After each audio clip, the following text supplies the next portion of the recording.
બધાને પહેલા તો મિચ્છામી દુક્કડમ. મારાથી આ લેસન લેતા ક્લાસ લેતા વખતે કંઈ પણ કોઈને મૌન વચન કયાથી કંઈ પણ મારાથી ભૂલાઈ ગયું હોય ને કોઈ પણ ને દુઃખ લાગ્યું હોય તો એ બધાને માટે હું તમને સર્વને ખમાવું છું. મન વચન કયાથી બધાને મિચ્છામી દુક્કડમ. બધાને વેલકમ ટુ નવા વર્ષ. આપણું આ નવું વર્ષ ચાલુ થાય છે. હવે આપણે થોડું રિવાઇઝ કરશું પેલા. હા. તત્વ કેટલા છે? 9. સરસ. નામ? જીવ, અજીવ, પુણ્ય પાપ, આશ્રવ, સંવર, નિર્જરા અને મોક્ષ. બંધ અને મોક્ષ. બંધ અને મોક્ષ. નિર્જરા, બંધ અને મોક્ષ. હા, નિર્જરા, બંધ અને મોક્ષ. તત્વ 9 છે. પેલું છે જીવ તત્વ એટલે લિવિંગ બિંગ, અજીવ તત્વ એટલે નોન લિવિંગ, પુણ્ય એટલે ગુડ ડીડ, પાપ એટલે બેડ ડીડ, પછી આશ્રવ એટલે આપને અટકાવવા એટલે કર્મને અટકાવવા, સંવર એટલે જે આપણે સોરી આશ્રવ એટલે કર્મને આવવા દેવું, સંવર એટલે પાપને અટકાવવા, નિર્જરા એટલે પહેલા કરેલા પાપોને ધોવા, બંધ એટલે નવા પાપો જે જોઈન થાય છે આપણી સાથે તે, અને મોક્ષ એટલે બધાનું છૂટું પડવું.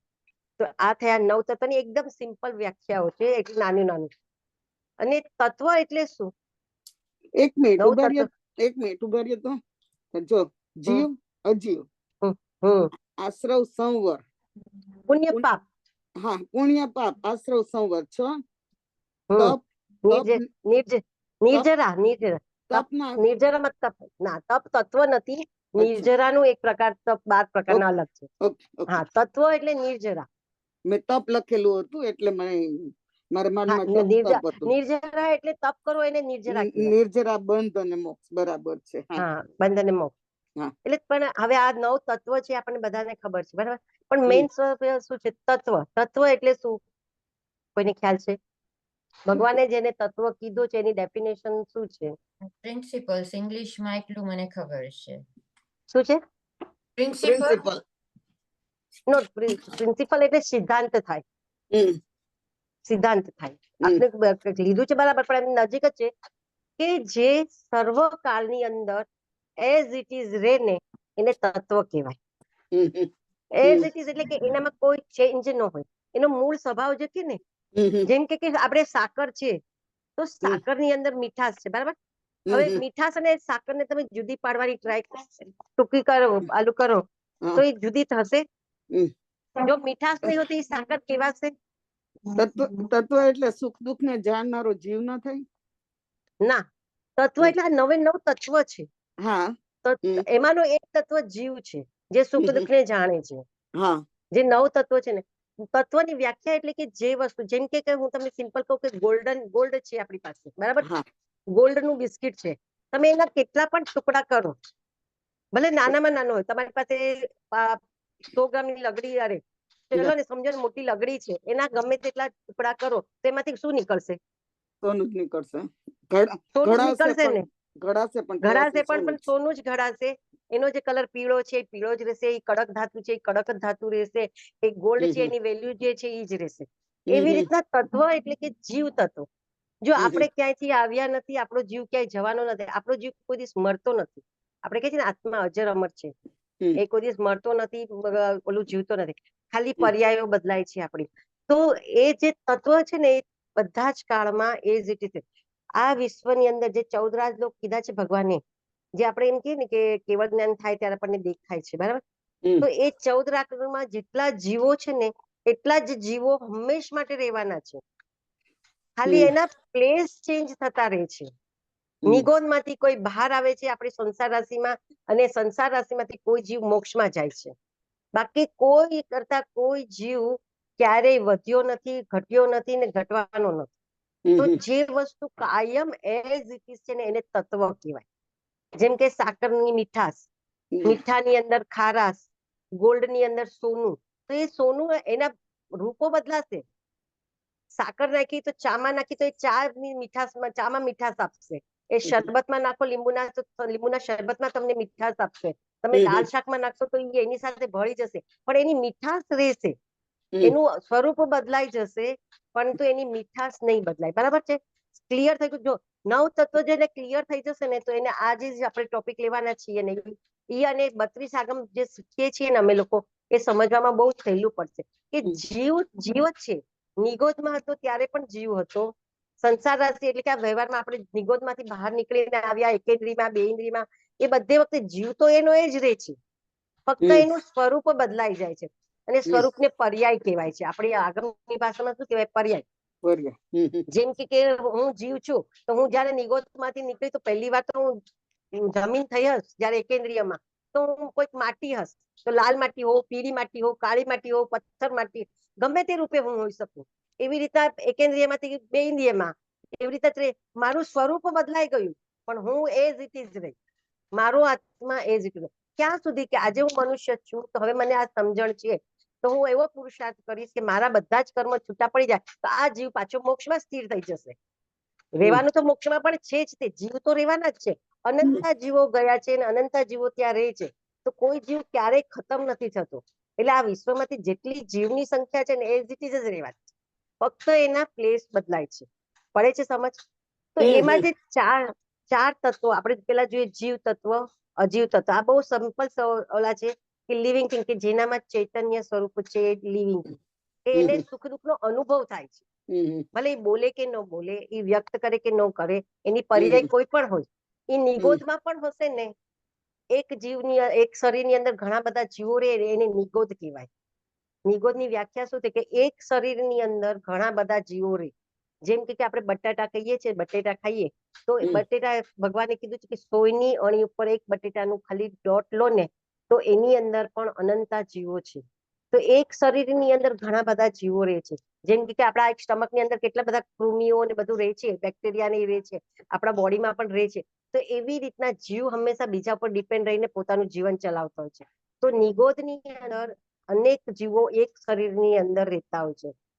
એ શરીરમાંથી જયારે એક સિદ્ધ થાય ને તો આ 14 રાજલોકમાં થોડી જગ્યા થાય, તો એક જીવ જેના પુણ્ય હોય, લોટરી સિસ્ટમ છે ત્યાં, કે જેના પુણ્ય હોય ને એ આ વ્યવહાર રાશિમાં એકેન્દ્રીયમાં આવે.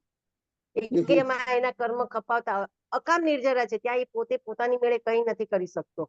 જેમ કુદરતી થાય છે એમ કરતા કરતા કરતા એ જીવ પચેન્દ્રિય સુધી પહોંચે છે. અને પચેન્દ્રિયમાં પણ મનુષ્યપણું પામવું એ અતિ દુર્લભ છે. કારણ કે પચેન્દ્રિય પક્ષી પણ હોય છે, પચેન્દ્રિય પશુ પણ પચેન્દ્રિય છે, બધા જ પચેન્દ્રિય છે. જળચર, સ્થળચર, ઉપર, ખેચર, બધા જ. તો મનુષ્યપણું પામવું એ બહુ દુર્લભ છે. અને મનુષ્ય થયા પછી પણ જૈન ધર્મની આ સમજ કે તત્વ શું છે એ બહુ રેર લોકોને હોય છે, કે હું આત્મા છું તો કેવો આત્મા છું. કારણ કે જે કેવળ જ્ઞાની છે ને એ જ આ પૂતગલોને જોઈ શકે છે, જાણી શકે છે. કારણ કે એમને કેવળ જ્ઞાન જે થયું છે તેના હિસાબે એમના એને બ્રેન સમજો તો બ્રેન કે આત્માનો એટલો બધો સ્પષ્ટ વિકાસ થઈ ગયો છે કે પૂતગલો એટલે પરમાણુનો પણ નાનો ભાગ. જે આપણે અણુબોમ્બ બનાવીએ છીએ ને એ પરમાણુ છે, એનો પણ સ્મોલેસ્ટ જે ભાગ છે અણુ. અણુ જે કહીએ છીએ ને એ અણુના બનેલો છે આપણો આત્મા. એટલે આપણો આત્મા કોઈ દિવસ નષ્ટ ન થાય, કોઈ પણ જીવ કોઈ દિવસ નષ્ટ ન થાય. એની જગ્યાઓ બદલાતી જાય. એકેન્દ્રિયમાંથી કદાચ નિગોદમાંથી આવીને પૃથ્વી પર આવે કે પછી એ નર્કમાં જાય કે એવી રીતે અલગ અલગ જગ્યાએ એના જન્મ મરણ થયા કરે, પણ એ બધે ફર્યા કરે અને અંતે છેવટે જો એને મોક્ષ પ્રાપ્ત થાય તો એ સિદ્ધ ક્ષેત્રની અંદર એ સ્થિર થઈ જાય. એટલે આ થયું તત્વનું. બરાબર ક્લિયર થઈ ગયું? તત્વ એટલે કે જે શાશ્વત છે, જે હંમેશા છે.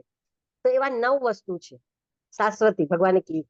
એક જીવ, અજીવ, પછી આ પુણ્ય. અરે પુણ્ય એટલે શું કે સારું કર્મ કરો ને તો તમારે જે કર્મની વર્ગણા આપણી આજુબાજુ જે બાઇન્ડ થાય ને એ સારી હોય, શુભ હોય, કે જેનાથી તમને મનગમતું ફળ મળે. ગમે તે ઋષભદેવ ભગવાનના સમયમાં પણ સારું કામ કરો તો પુણ્ય બંધાય. મહાવીર સ્વામી વચ્ચેના 23 તીર્થંકરોના ભગવાનમાં પણ તમે કંઈક સારું કામ કરો, બીજા માટે કામ કરો, બીજા એટલે બીજાને કંઈક ઉપયોગી થાવ એવી રીતના, તો તમારા પુણ્ય બંધ થાય. તો એ પુણ્યનું હંમેશા ફળ કેવું આવે? સારું.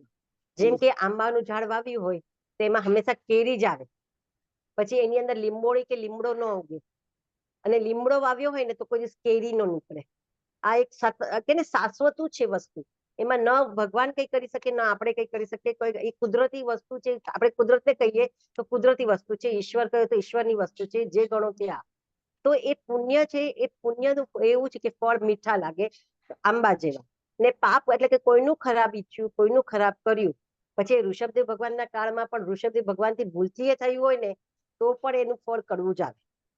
લીમડો વાવ્યો હોય ને કોઈ દિવસ આંબાનો ઉગે જ નહીં, ન ઉગે એટલે ન જ ઉગે. તો આ જે શાશ્વતું છે એ આ તત્વ છે. તો જીવ, અજીવ, પુણ્ય, પાપ, આશ્રવ, સંવર, નિર્જરા, બંધ અને મોક્ષ, આ 9 તત્વ છે. એમાંથી આજે આપણે જો જીવ તત્વ અજીવ તત્વને તો આપણે સમજી ગયા છીએ. આજે આપણે છે ને પુણ્ય અને પાપની વચ્ચેથી પુણ્યને લેવાના છે.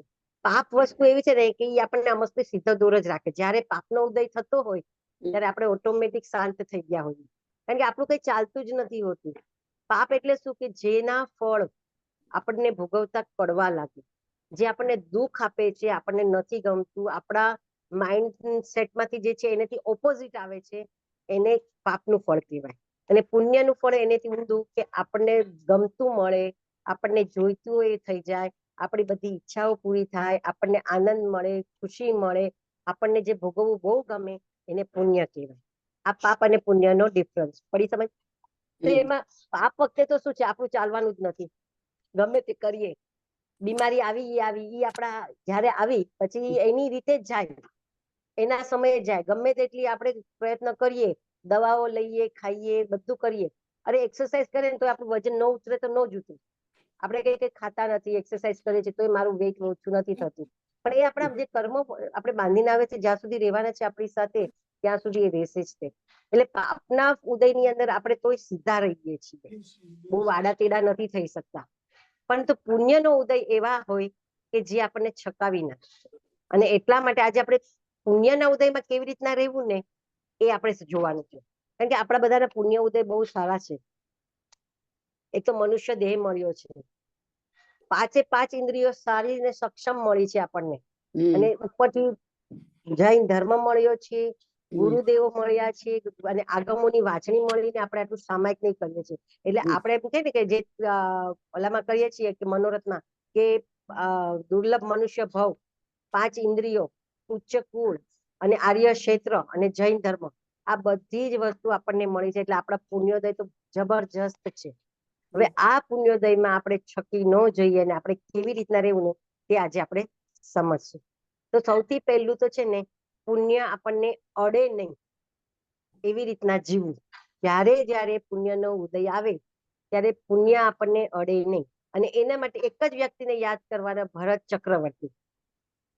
ભરત ચક્રવર્તી જે ઋષભદેવ ભગવાનના પુત્ર અને ચક્રવર્તી, સૌથી પહેલા ચક્રવર્તી, જેને 9 નિધિ અને 14 રત્નો જેના ઓલામાં ઉત્પન્ન થાય એવા ભરત ચક્રવર્તી રાજા બન્યા, 6 ખંડના સ્વામી બન્યા.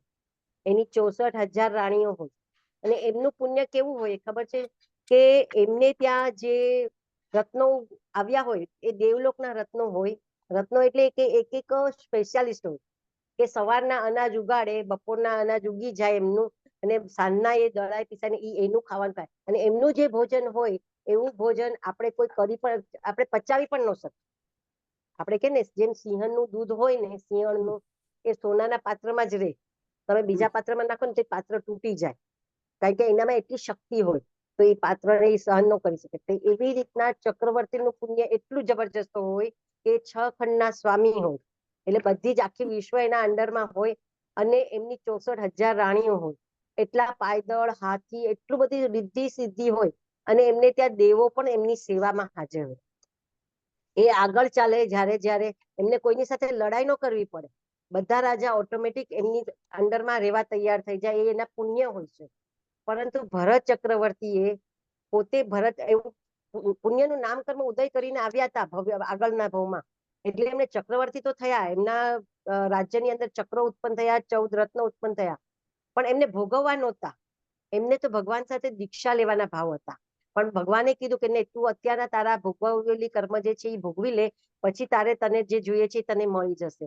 એટલે ભરત ચક્રવર્તી સંસારમાં રહ્યા. સંસારમાં રહીને પણ એમણે એવી વ્યવસ્થા કરી હતી કે એમના રાજ દરબારમાં પણ ક્યાંય પણ જાય ને તો એક માણસ હંમેશા એક સેન્ટેન્સ બોલે, આ પણ આવ્યું છે ને આ પણ જવાનું છે ને આ પણ ગયું છે ને આ પણ જશે. આ રે એટલે હંમેશા પુણ્યનો ઉદય હોય. તમારી પાસે ધન દોલત, બેંક બેલેન્સ બધું સરસ હોય, કપડા લત્તા, પુત્ર વધુઓ તમારી વાતો માનતા હોય, તમને આમ હથેળીમાં રાખતા હોય, એમ કહીએ તો ચાલે, પણ એ સમયે પણ આપણે એક જ વસ્તુ યાદ રાખવાની કે આ મારું પુણ્ય છે, આજે છે કાલે ન હોય, જે છે એ જવાનું જ છે. અને ભરત ચક્રવર્તીએ એ પોતે સજાગ રહી અને વિષય ભોગમાં ડૂબી ન જાય કે એનું કોઈ જાતનું જાય, પોતાની એલર્ટનેસ રહે ને, એટલે 3 વાર એ વ્યક્તિ રાખ્યા હતા બધી જગ્યાએ કે જે એમ બોલે કે આ છે, આ જવાનું છે ને આ જશે. પછી પૈસા ધન દોલત હોય, આપણું રૂપ હોય, આપણું બોડી હોય કે ગમે તે વસ્તુ, કોઈ પરમાનન્ટ વસ્તુ છે નહીં. એ બધી જ પુણ્યના હિસાબે આપણને મળી છે. અને પુણ્યના હિસાબ જયારે આપણા પતી જાય ને ત્યારે પોતે એની મેળે જ જતી રહે. ભલભલા રાજાને ખજાનાઓ ખાલી થઈ જાય છે. તો એ રીતે હંમેશા યાદ રાખો કે પુણ્યને કોઈ દિવસ અડવા નહીં દેવાનું. પુણ્ય મળ્યું છે તમે ભોગવો, ભોગવવાની ના નથી, પણ કેવી રીતના એ પાણીની અંદર તેલ તરે ને એવી રીતના કે આ મને પુણ્યદય મળ્યું છે. આજે કોઈ આપણા બહુ વખાણ કરે કે તમે તો બહુ સરસ છો, બહુ સારું કામ કરો છો, ગુરુની કૃપાથી, બસ આપણે એનું ક્રેડિટ લઈ લે. જે દિવસથી આપણે ક્રેડિટ લેવાનું શરૂ કરીએ ને ત્યારથી બેંક બેલેન્સ આપણી ઓછી થવા લાગે. એટલે હંમેશા યાદ રાખો કે કોઈ પણ સારી વસ્તુ હોય, કોઈ આપણા વખાણ કરે કે ક્યાંક આપણું નામ થાય ને, તો એ આપણા પુણ્યને હિસાબે આપણને મળ્યું છે. કદાચ આપણા પુણ્ય પૂરા થઈ જાય ને કદાચ પાછળથી દુઃખ આવે તો પણ જો આપણને આ સમજેલા હશે ને તો આપણને દુઃખ નહીં લાગે. એ આપણા કર્મના ઉદય જ લાગશે ને આપણે એનો સ્વીકાર ભાવ સહજ થઈ જશે. તો હંમેશા પહેલું સેન્ટેન્સ એ યાદ રાખો કે પુણ્યને આપણે આત્મા સુધી પહોંચાડવું નહીં, આપણા બોડી સુધી રહેવા દેવાનું. તમે ભલે હરો ફરો, વસ્ત્રો પરાધીન કરો, એટલે મીન્સ ગમે તે કરો, એન્જોય કરો, એન્જોય કરવાની ના નથી, પણ મનમાં એક ભાવ કે આ પણ જતું રહેશે, આ પણ મારા પુણ્યથી મને મળ્યું છે અને મળવાનું. કોઈનું પુણ્ય કાયમ કોઈ દિવસ ન ટકે. ચક્રવર્તીનું પણ નથી ટક્યું ને તીર્થંકરનું પણ નથી ટક્યું. તીર્થંકર તો એનાથી પણ મોટા, પણ તીર્થંકરનું પણ આયુષ્ય પૂરું થાય એટલે એમને એમના જેટલું પણ પુણ્ય, આપણે કહીએ ને અષ્ટ પ્રતિહારી એમની સાથે ચાલતા હોય, એમને દેવો એમની પૂજા કરતા હોય, બધું જ કરતા હોય, છતાં પણ એમનું આયુષ્ય પૂરું થાય ત્યારે એ બધું જ છોડીને તીર્થંકર પણ ત્યાં સિદ્ધ ક્ષેત્રમાં જ રહે છે. જ્યાં બીજા સિદ્ધ રહે છે ત્યાં જ રહે છે ને એવી જ રીતના રહે છે. એટલે પુણ્ય કોઈ દિવસ કોઈનું ટકતું નથી. એ પુણ્ય તત્વ હંમેશા ખલાસ થવાનું છે. એટલે પુણ્યને ક્યારેય પણ અડવું નહીં, આપણા આત્મા સુધી પહોંચવા દેવું નહીં. બીજું છે કે પુણ્યને, બીજાના પુણ્યને જોઈને ક્યારેય રડવું નહીં. બીજું શું છે કે બીજાના પુણ્યને જોઈને ક્યારેય રડવું નહીં. હવે માનો કે આપણા નસીબમાં આપણા એટલા પુણ્ય નથી કે આપણને એટલું બધું મળે છે, પણ બીજા જયારે સુખી થતા હોય ને ત્યારે એની જોઈને આપણે ઈર્ષ્યા નહીં કરવાની. એના પુણ્ય છે એને મળ્યું છે, મારા પુણ્ય આવશે ત્યારે મને મળશે, એની ચિંતા નહીં કરવાની.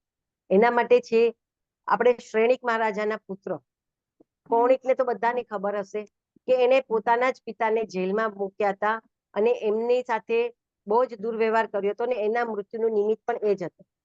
હવે જ્યારે શ્રેણિક મહારાજા હતા ત્યારે એમના બીજા બે પણ પુત્રો હતા, એમના ઘણા બધા પુત્રો હતા. અભયકુમાર પણ એમનો પુત્ર હતો, હલ વિહલ પણ એમના પુત્રો હતા. હવે એમની પાસે એક હાથી હતો જે દેવ લોકોએ આપ્યો હતો અને એક હાર હતો રત્નજડિત. એ હાર એમને બે નાના પુત્રોને આપ્યા હતા, હલ અને વિહલને. અને કૌણિકને રાજ્ય આપ્યું હતું. એવું નતું કે કૌણિકને કઈ નહોતું આપ્યું. ભાગ પાડ્યા ને આપણે પ્રોપર્ટીના ત્યારે કૌણિકે રાજ્ય લીધું હતું અને હલ વિહલ નાના હતા એમને એક હાથી. અને એ હાથી એવો હતો ને કે આપણે કે સંગી તિર્યંચ પચેન્દ્રી, એટલે એની બધી સમજ પડે. એ પોતાના માલિકને એટલું બધું આનંદ કરાવે ને એટલી બધી ખુશ રાખવાનો પ્રયત્ન કરે. અને યુદ્ધ સમયે એ હંમેશા હાથી આગળ, એટલે પોતાના જે ઉપર બેઠેલા હોય રાજાને એનું હંમેશા રક્ષણ કરે. એ સંગી તિર્યંચ પચેન્દ્રિય હોય છે એવો એ હાથી હતો. એને સહેચેનક હાથી કહેતા હતા અને એક હાર હતો. હવે અહીંયા શું થાય છે કે એ હાર પહેરી અને હલ વિહલની પત્નીઓ ઉદ્યાનમાં, એટલે કે એ તેમના રિસોર્ટમાં બધા એન્જોય કરતા હતા હાથી પર સવારી કરીને.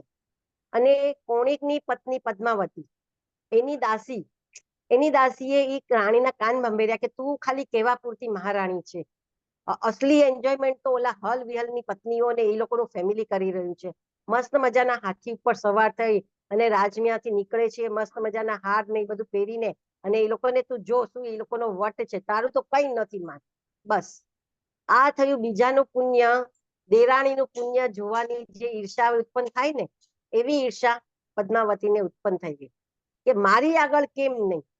રાજ્ય આખું એની પાસે છે, પિતાએ સસરાએ રાજ્ય એમને આપેલું છે, પોતે મહારાણી છે, છતાં પણ એને ઓલી બે જ વસ્તુ હતી નાની એવી, છતાં પણ એ વસ્તુ મારી પાસે કેમ નહીં ને એની પાસે કેમ છે અત્યારના, એના માટે થઈને એના મનમાં દ્વેષ ઉભો થઈ જાય. કોણિકને બોલાવે છે ને કે છે તમે રાજા છો, બધી વસ્તુ પર તમારો જ અધિકાર હોવો જોઈએ. એ લોકો કેમ એન્જોય કરે? આપણી પાસે એ વસ્તુ હોવી જ જોઈએ, તો તમે રાજા, નહીં તો રાજા નહીં તમે. ઊંધી ચડામણી થાય છે. કોણિક ઘણું સમજાવે છે એમને, આગમમાં એનું આખું વર્ણન છે કે ભાઈ આપણને ભગવાન, આપણને પિતાશ્રીએ રાજ્ય આપ્યું છે, બે ભાઈઓને તો ખાલી એક એક વસ્તુ જ આપી છે, છતાં એ લોકો આનંદથી મને મારી વાત માને છે, મારા રાજ્યમાં પ્રેમથી રહે છે. તને શું તકલીફ છે? પણ નહીં, સ્ત્રી હટ કે છે ને, મારી પાસે એ વસ્તુ જોઈએ જ મને. બસ એના હિસાબે કોણિક એમને કેવડાવે છે કે ભાઈ તમારે પિતાશ્રીએ જે આ વસ્તુ આપી છે એ વસ્તુ હવે તમે મને પાછી આપી દો, કારણ કે રાજ્ય મારું છે અને વસ્તુ, દરેક વસ્તુ પર મારો અધિકાર છે. બસ જો આ અધિકારની ભાવના જ્યાં આવી, ત્યાં ઓલા હલ વિહલ લોકો હલી ગયા કે એ વસ્તુ તારી નથી, પિતાએ હયાતીમાં અમને આપેલી છે, એ તારી એ નથી, પિતાની હતી અને પિતાની અમને પ્રાપ્ત થઈ છે, તો અમે એ તને નહીં આપીએ. બસ આ બે વસ્તુ વચ્ચે એવી ટસર થઈ કે ત્યારે મહાવીર સ્વામી ખુદ હાજર હતા, અહીંયા વિહારમાં હતા, ત્યારે હલ વિહલ અને આ કોણિક ભાઈઓ ભાઈઓ વચ્ચે. પછી શું થાય છે, માંગવા છતાં નથી મળતું. હલ વિહલ ને ખબર હોય છે કે અમે આની સાથે યુદ્ધ કરી શકશું નહીં, કોણિકની સાથે ગમે તે રીતે એ અમારી પાસેથી વસ્તુ લઈ લેશે, એટલે એ લોકોએ રાતોરાત પોતાના ફેમિલી સાથે ખબર ન પડે એવી રીતના પોતાના નાના નાનીને ત્યાં જતા રહ્યા. એમના નાના નાની હતા ચેડક રાજા, એને ત્યાં જતા રહ્યા અને એમનો આશ્રય લીધો અને એમને બધી વાત કરી કે અમારા પિતાશ્રી અમને આ વસ્તુ આપી છે, છતાં ભાઈ અમારી પાસે માંગે છે અને ખોટી રીતના અમારા ઉપર અધિકાર જમાવે છે. અને એ વખતે એ યુદ્ધ થયું કે જેની અંદર લાખ ઉપરાંત મનુષ્યો મરી ગયા, લાખો મનુષ્યનો વધ થઈ ગયો. ભગવાન ખુદ આ વખતે અહીંયા પૃથ્વી પર હાજર હતા, છતાં પણ એટલો ઘોર સંગ્રામ થયો કે એનું આખું આગમની અંદર બહુ જ ડીપમાં વર્ણન આવેલું છે કે કેટલા કાલિયાદિક રાણીના 10 પુત્રો હતા અને દરેક વ્યક્તિ મરીને નર્કમાં ગયો. આજે 10 પુત્રો નર્કમાં ગયા અને 10 રાણીનો મોક્ષ થયો છે. તો આવું બીજાનું સુખ જોઈને જો આપણે જયારે ઈર્ષા કરીએ કે એને માટે હઠ કરીએ ને, તો હંમેશા એનું પરિણામ નેગેટિવ જ આવે. ન આપણને કઈ મળે ન બીજાને કઈ મળે. એટલે હંમેશા યાદ રાખો, બીજાનો પુણ્યદય જોઈને ક્યારેય તમે રડશો નહીં. બીજો પુણ્ય છે, પુણ્યશાળી છે, એને મળ્યું છે તો ઉલટાનું ખુશ થાય, ભાઈ જા તારા પુણ્યના ઉદય તને મળ્યું છે, તું ખુશ રહે. આપણે એવી ભાવના જો આપણે ભાવીએ ને તો આપણા પુણ્યનું બંધ થાય અત્યારના, ભવિષ્યમાં એ પુણ્ય આપણને મળે જ છે. જો કોઈ પણ ફળ તરત નથી મળતું, આપણે જે અત્યારના ઉદયમાં આવી રહ્યું છે ને એ આપણા પાસ્ટ કર્મોના ફળો આવી રહ્યા છે, અને હવે જે આપણે કરશું ને એના ફળો આપણને હવે પછી મળવાના છે. તો જો આપણું આપણે ફ્યુચર આપણે સુધારવું હોય ને, તો એને માટે હંમેશા આપણે અત્યારના પ્રેઝન્ટમાં એટલા શુભ કર્મો કરવાના કે આપણું ફ્યુચર એકદમ સિક્યોર થઈ જાય.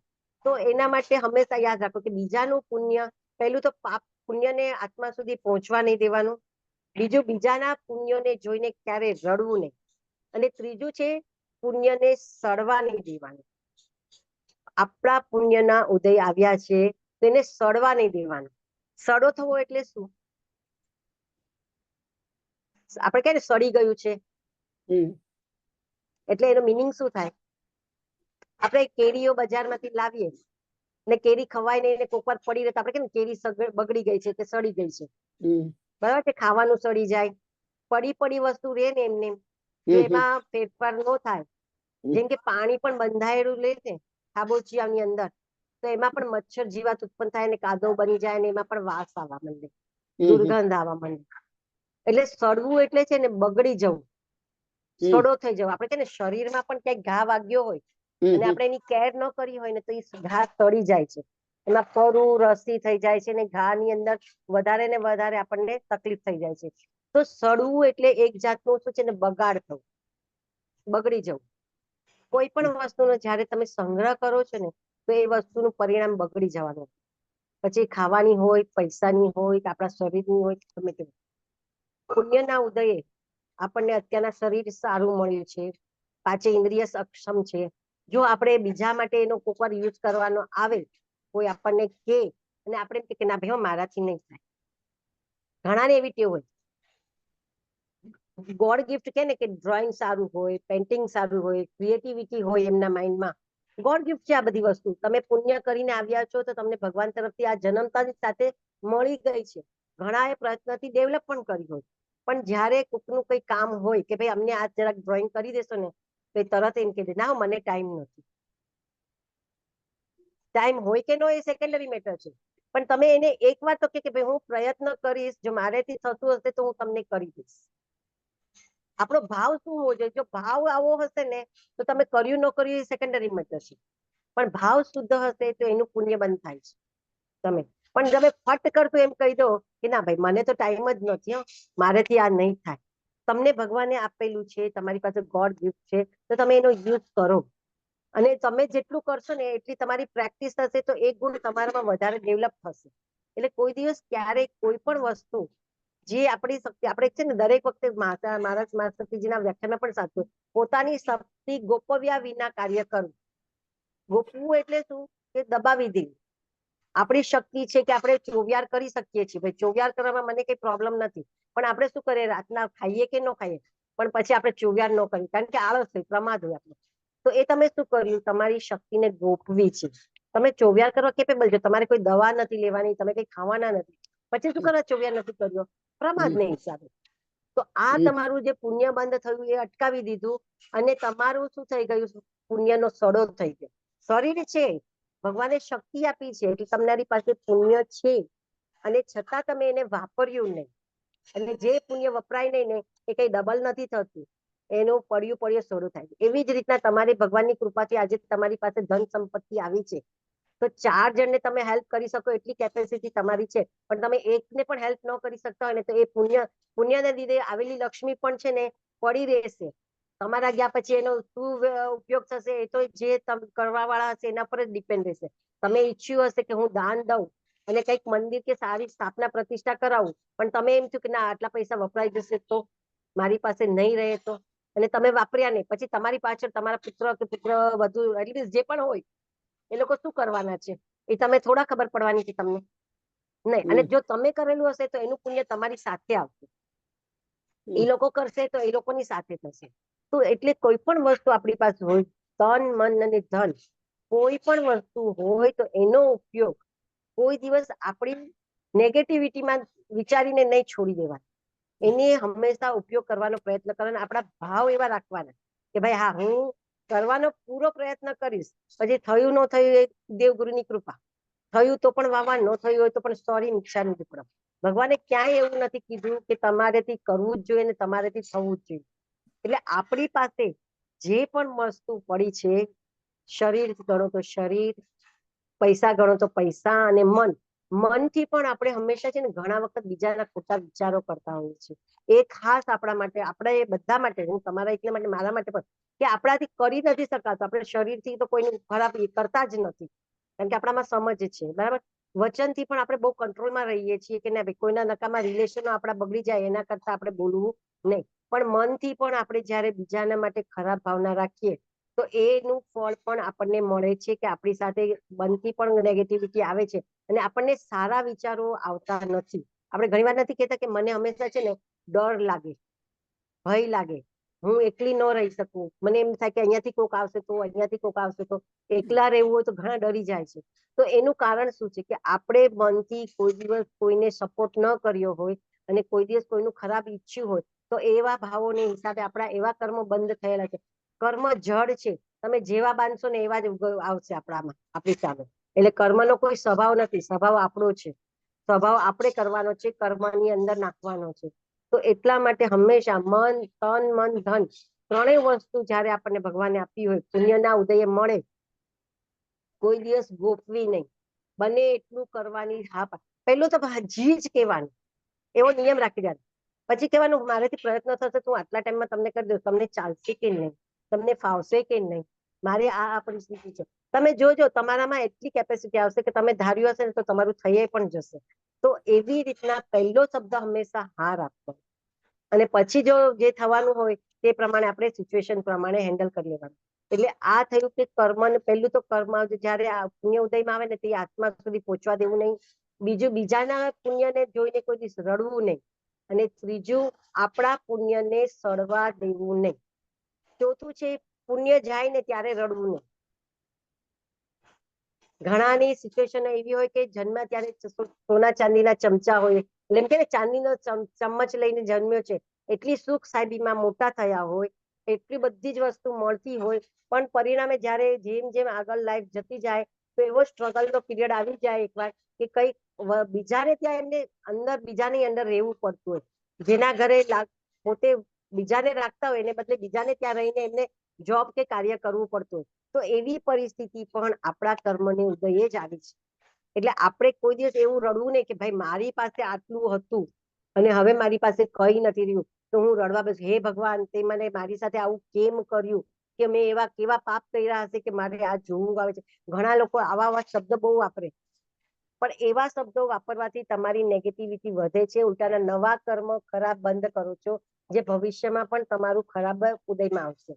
તો એવા સમયે કે ભગવાન તે મને ત્યારે આપ્યું હતું, તારું થેન્ક યુ, અત્યારના નથી તો પણ મને સંતોષ છે કે મારે તે ઘણું આપ્યું છે, કારણ કે તમારાથી નીચે કોઈક ને કોઈક તો જીવ છે જ. તે તમે જોશો તમારી પાસે પચેન્દ્રિય છે તો એ ઘણા માણસો હોય છે કે જેને કાન નથી, આંખ નથી, જેને જોવા માટે જન્મથી આંખો નથી મળી, છતાં પણ એ પોતે પોતાની રીતના આગળ વધ્યો છે.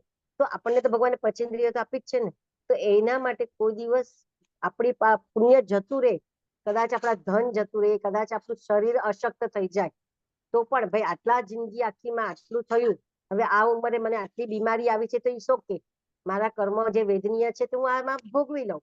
ઉલટાનું સારું છે કે સમજમાં આવી ગયું છે, વગર સમજમાં આવ્યું હોત ને તો નવા કર્મના બંધ કરાવે. હવે તો મને ભગવાનનો ધર્મ મળી ગયો છે, સમજણ મળી ગઈ છે, તો હું હવે નવકાર ગણીને પણ મારા આ કર્મ જે વેદનીય કર્મ ઉભા થયા છે એને હું ખપાવી દઈશ.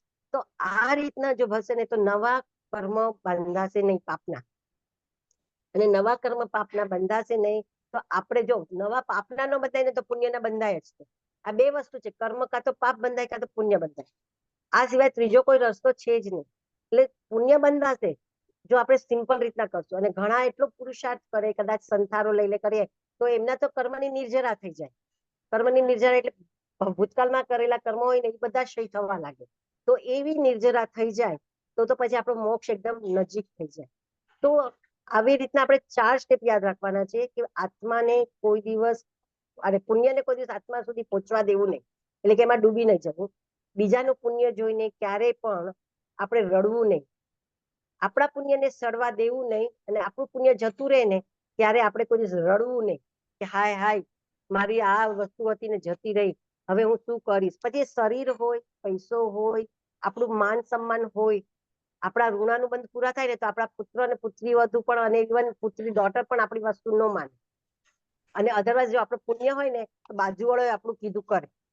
એટલી વાર આપણે સમજી જાવ કે આપણું ઋણાનુબંધ છે એ પ્રમાણે જ આ વ્યવહાર ચાલી રહ્યા છે, અધરવાઇઝ આ વ્યવહાર કોઈ ચાલે નહીં. અને છેલ્લું છે કે પુણ્ય માટે લડવું નહીં. આપણને એમ થાય કે ના હું આ કામ કરી લો પહેલા તો આનેથી મારું પુણ્ય, બીજા લોકો સારું કામ કરતા હોય ને એમાં આપણે એને રેસ કરવા લાગીએ છીએ, ઓલાએ આટલું દાન આપ્યું તો હું આનેથી વધારે દાન આપું, એના કરતા હું કેમ ન સારો દેખાવ. જો દાન આપ્યો છે એટલે પુણ્ય ભેગું થશે જ તમારી પાસે, પુણ્યનો સ્વભાવ છે, દાન કર્યું હોય તો તમને પુણ્ય મળ્યું, પણ તમારા ભાવ જો કેવા હશે, બીજાની કોમ્પિટિશન કરીને કરતા હશો, શુદ્ધ નહીં હોય, એના માટે તમે કોમ્પિટિશનમાં ઉતર્યા છો એવી રીતના કરશો ને તો એ પુણ્ય લડવા જેવું થઈ જશે. ઘણી વાર આપણે જોઈએ ને તો દેરાસરોની અંદર અષ્ટ પ્રકારની પૂજા જે થતી હોય ને એમાં ઘણી વાર લાઈનો હોય, તો એમાં ઘણી વાર છે ને ઘણાને ઉભા રહેવાનો કંટાળો આવે કે ગમે તે હશે તો એ લોકો વચ્ચે ઘૂસે કે હું પહેલા કરી લઉં, હું પહેલા કરી લઉં, ફટાફટ ફટાફટ કરી લઉં. ભગવાને ક્યાંય એવું નથી કીધું, જ્યાં તમે આ રીતના ચીટિંગ કરી છે ને તો એ ચીટિંગનું ફળ એ રીતના તમને મળે જ નહીં ભવિષ્યમાં. એટલે પુણ્ય કરવા માટે પણ કોઈ દિવસ લડો નહીં. સારું છે તને કરવું છે પહેલા તો તું કરો, કે પછી હું કરીશ. તો જો આ ભાવ આવી જશે ને આપણામાં તો એના કરતા પણ આપણું પુણ્ય જબરજસ્ત ભેગું થશે, અને ભવિષ્યમાં આપણે એના કીધા વિના આપણું પહેલો નંબર હશે. એ તમને કહું કે આપણે તો પછી ધારશું, પણ આપણું પુણ્ય જો બોલતું હશે ને તો આપણો પહેલો નંબર એની કરતા પહેલા આવી જશે. આ બધી લકી ડ્રો સિસ્ટમ છે. આપણે કહીએ ને લોટરી લીધી હોય ને ઘણાને લાગે ને ઘણાને કેમ નથી લાગતી, તો જેના જેવા પુણ્ય હોય ને એ પ્રમાણે લાગ્યા. તમે જો કોઈનું જવા દીધું હશે ને તો તમારી આગળ જવા દેવા વાળા ભગવાન પોતે એટલું પુણ્ય હશે ને તો ઓટોમેટિક બધા પાછળ જશે ને તમે આગળ આવશો. એટલે પુણ્ય માટે ક્યારેય લડાઈ નહીં કરવાની કે ભાઈ હું કરું, હું દાન આપું, હું પહેલા રહું, હું જ આ બોલી બોલું, કે આ દેખાદેખીમાં ઘણી વાર એવું થાય કે આપણે કામ સારું કરીએ છીએ પણ એનું પરિણામ ખોટું આવી જાય છે, કારણ કે આપણા ભાવો ખોટા હોય. આપણે હંમેશા છે ને આપણો કર્મ બંધ ભાવ ઉપર ડિપેન્ડ છે. કર્મનો બંધ આપણે જેવા ભાવ કરીએ ને એવા ભાવથી આપણા કર્મ આપણી આત્મા સાથે સ્ટિક થાય છે. આજે એક ગરીબ બાઈ, ભિખારી બાઈ પણ હશે ને, એ બહાર ઉભા ઉભા પણ ભગવાનનું સાચા દિલથી નામ લેતું હશે ને તો એનો મોક્ષ પહેલા થશે આપણા કરતા. આપણે ભલે રોજ પૂજા કરતા હશે, એ ભગવાનને પૂજા નહીં કરતી હોય છતાં પણ એનો ભાવ હોય કે હે ભગવાન, મારે તારા માટે મારે પ્રેમ છે અને મારે આટલે તારા પાસે ઉભી રહું છું તો મને આવું ખાવાનું મળી જાય છે તમારી કૃપાથી, તો એના એ શુદ્ધ ભાવો એને મોક્ષ સુધી પહોંચાડી શકે છે. તો ભાવ હંમેશા ઊંચા અને શુદ્ધ રાખો. પુણ્ય વસ્તુ એવી છે ને કે જે આપણને છકાવી દે છે. તો પુણ્ય જ્યારે જ્યારે ઉદયમાં આવે ને, આ 5 વસ્તુ યાદ રાખવાની ખાસ ખાસ. તો પુણ્ય છકશે નહીં ને તો આપણા પુણ્યનું બંધી પુણ્ય ઉત્પન્ન થશે, પેદા થશે. આપણે શું કરીએ છીએ ઘણી વાર પુણ્યને પાપમાં કન્વર્ટ કરી નાખીએ છીએ કે ભાઈ આપણને સારો સમય મળ્યો છે, આપણે સામાયિક કરી શકીએ છીએ, ચોગ્યાર કરી શકીએ છીએ, પણ પ્રમાદને હિસાબે, આળસને હિસાબે આપણે કરતા નથી, તો એ આપણું પાપનું બંધ કરાવી દે છે અને આપણા શરીરને, હા પુણ્ય છે અત્યારે એટલે તમને કઈ તકલીફ નહીં પડે, બાકી જયારે એ ખતમ થઈ જશે ને ત્યારે તમે ચોવ્યાર કરવા માંગશો ને તોય તમારાથી ચોવ્યાર નહીં થાય, કારણ કે તમને દવાઓ એટલી બધી લેવી પડતી હશે ને કે પછી તમારે પાણી પીવાની છૂટ રાખવી જ પડશે ને પાણી પીવું જ પડશે. તો પુણ્ય જયારે છે ત્યારે પુણ્યને આપણે સરખી રીતના યુઝ નહીં કરીએ ને તો પછી પુણ્ય આપણી પાસેથી નીકળી જશે.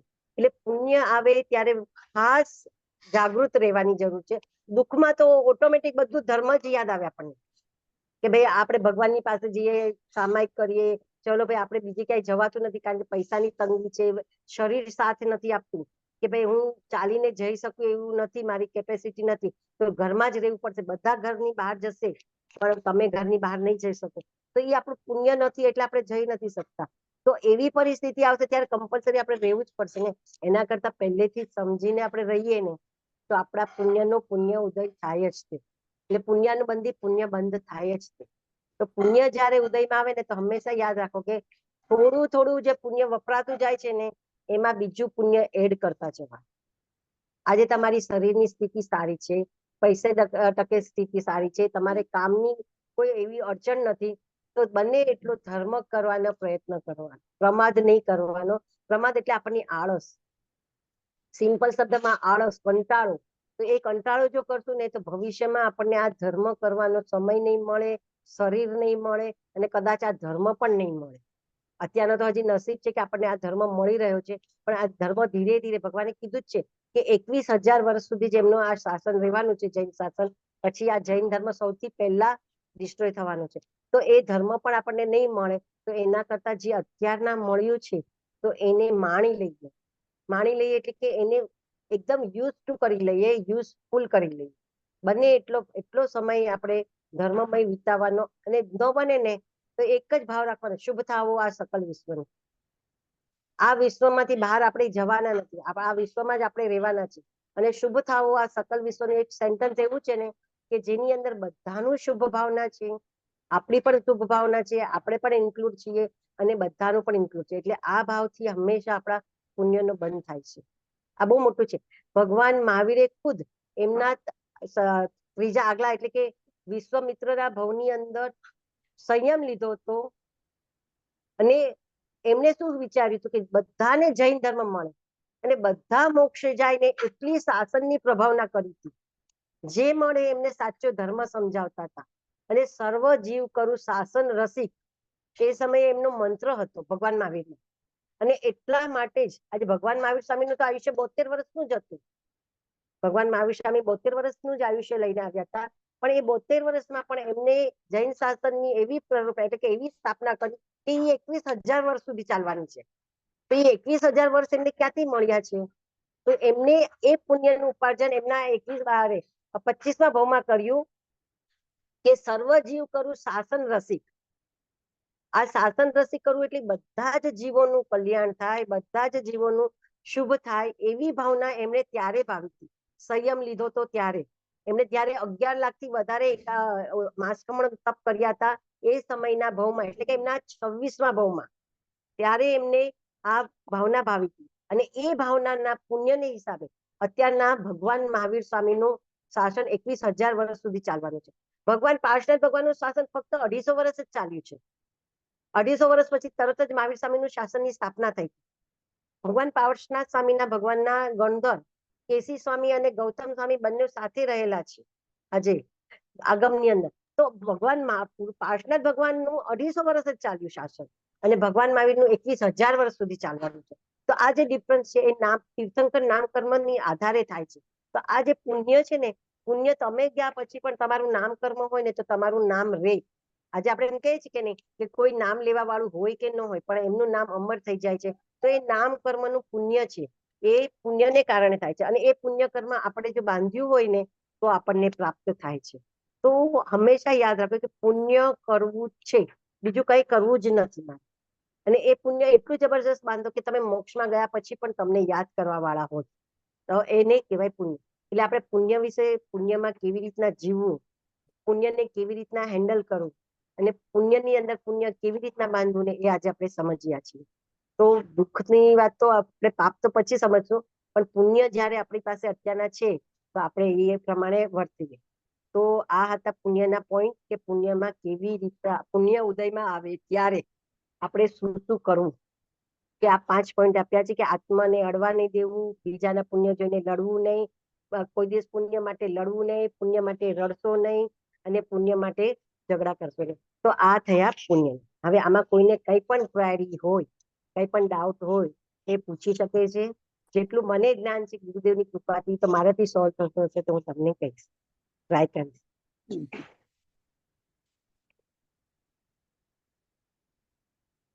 અનમ્યુટ કરશો રક્ષાબેન? હા બોલો. એટલે કોઈને કઈ ક્વેશ્ચન પૂછવું હોય કે કઈ ડાઉટ હોય તો પૂછી શકે છે. જો મારાથી હશે